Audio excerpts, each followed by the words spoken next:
I am the girl behind A Girl in a Glue Gun. I'm Kimbo, and this is my YouTube channel.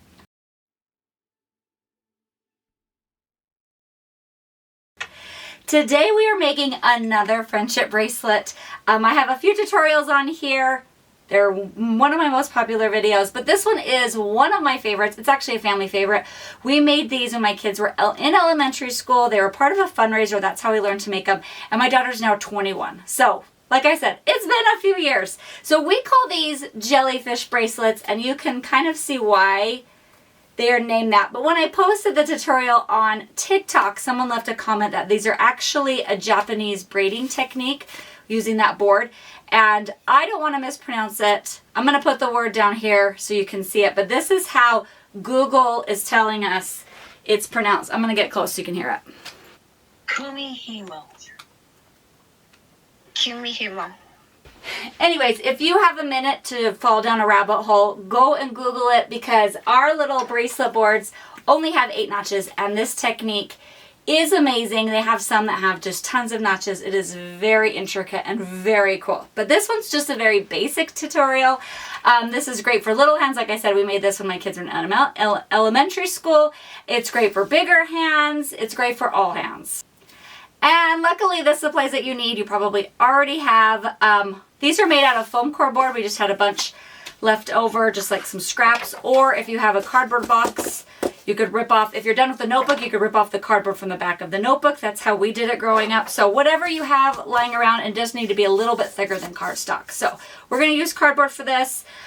We need a circle. So we're using a bowl to trace around. We've got a pencil and some scissors. And then you can decide how you want to make your bracelets. We have yarn and we have embroidery floss. So when my kids were little, we did the yarn. It was just a little bit easier, didn't get tangled quite as much. And then as they got older, we did embroidery floss. It's a little bit more dainty. I'll come up close and you can see the difference. So this one is yarn. It's a little more chunky. And then the embroidery floss. But you can just see just how cool. These are both made with different shades of blue and green. And I'll show you this colorful looking one.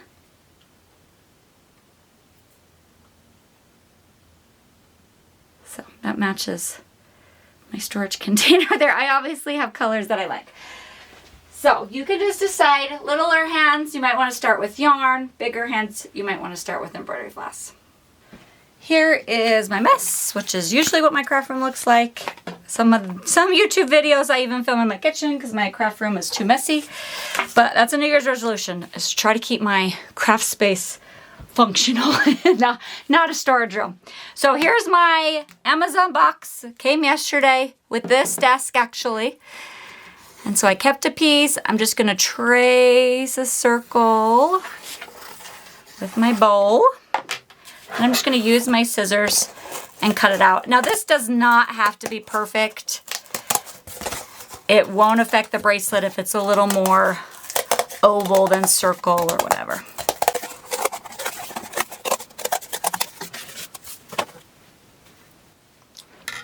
All right, we have our circle. Now we need 8 notches. So I usually do 1, 12 o'clock, 6 o'clock, 3 o'clock, 9 o'clock. So they're just right across from each other. And then I just eyeball them and put a line in between each one. This also will not affect the bracelet. If this line is a little more closer to this line than this line, it will be fine. And then I'm just going to use my scissors and cut a little notch. These are maybe 1/2 inch.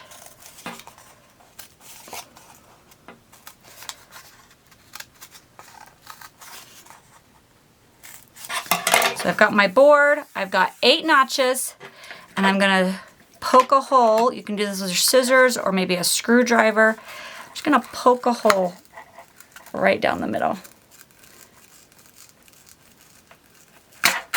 Just like that. Hole in the middle, 8 notches. Now we're ready to get our thread ready. You can do, like I said, yarn or embroidery floss. Let's see, we'll do embroidery floss. So what you need, I know that there are 8 notches. You're gonna need 7 strands. And I usually shoot for about 18 inches long. That will vary if you're doing little kids and they have smaller wrists, if you want an ankle bracelet. So this one I think is actually about 2 feet long.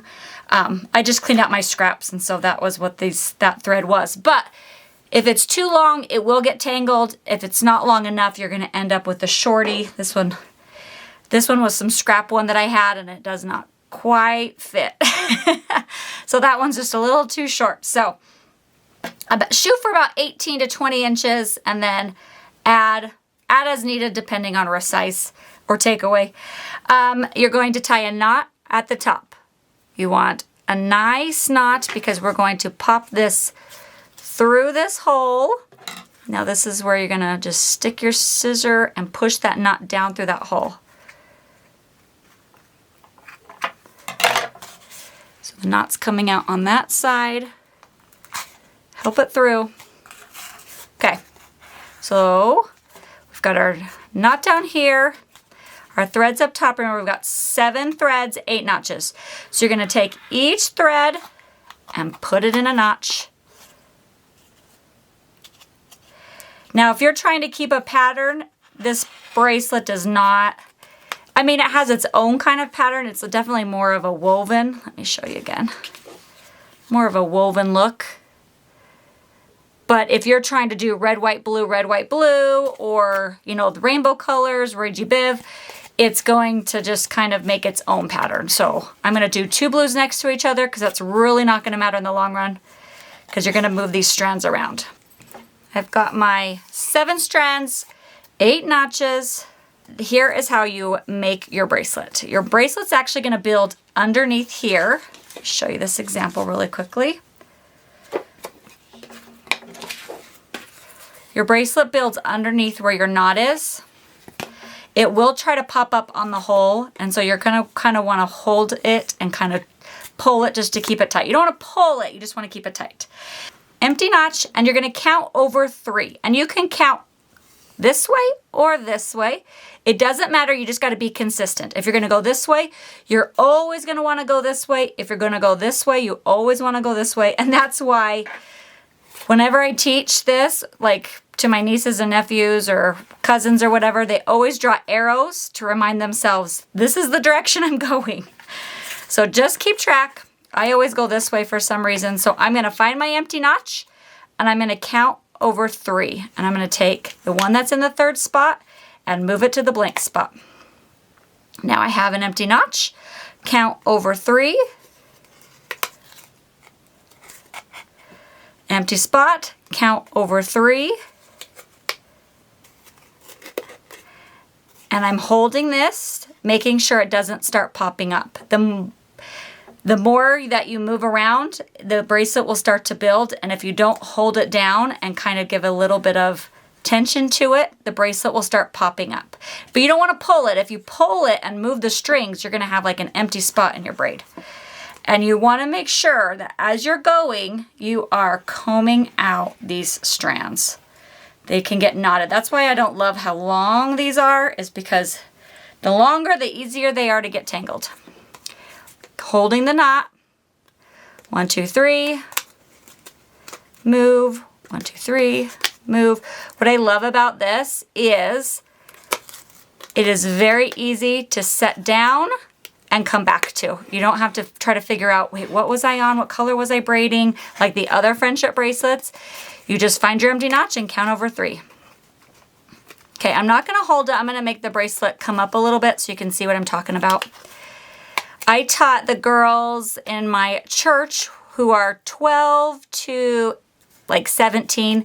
They always do a camp every summer, and this was one of the crafts that we did. I just cut out a bunch of circles. I had them all pre-made, and then they got to pick their embroidery floss colors, and then they were just able to make bracelets all weekend long. I just let them keep each one.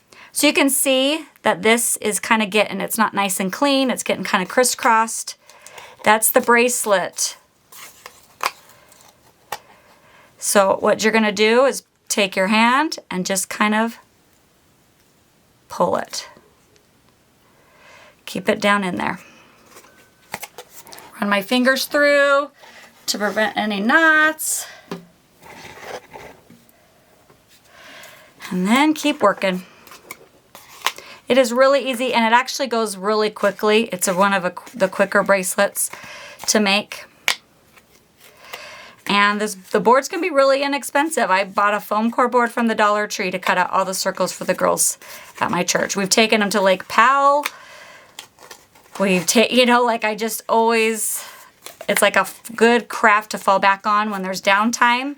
Because if they don't get made, they don't get made. And then if they do get made, the girls love it. And then they can take this stuff home and keep making them.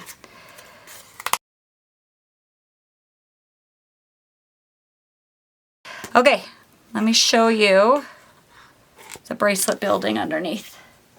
You can see it's starting to get a little bracelet coming through. And you just keep going until you have it long enough. I actually go a little bit longer than I want, so I have more to tie it to. You just keep going, going, going. And then when you have it all done, you undo each yarn and pull it through and then tie it on.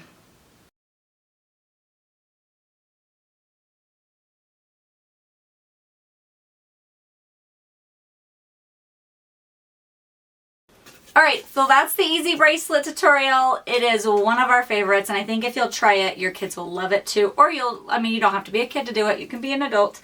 I make these bracelets all the time. We actually have a whole Tupperware of embroidery floss that we take with us like camping or when we go to Lake Powell. And I have a couple of these discs in it too. So we just kind of make all the different friendship bracelets. We always come home with a wristful. And I know I will get asked this question, is how do I get them on the wrist?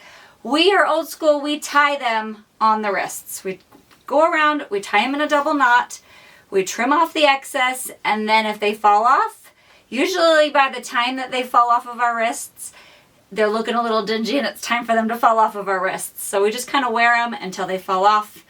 But my daughter will make hers just a little bit loose, so if she has to take it off for anything that she's doing, she can slide hers off and on. So you can always do it that way, but we just tie it in double knots and tie them on, and if we lose them, then we just make more. Thank you so much for watching. I'm glad you found my channel. Hopefully you'll subscribe and stay around and we can be, let's see, be best crafting friends forever. BCFFs. Have a great day.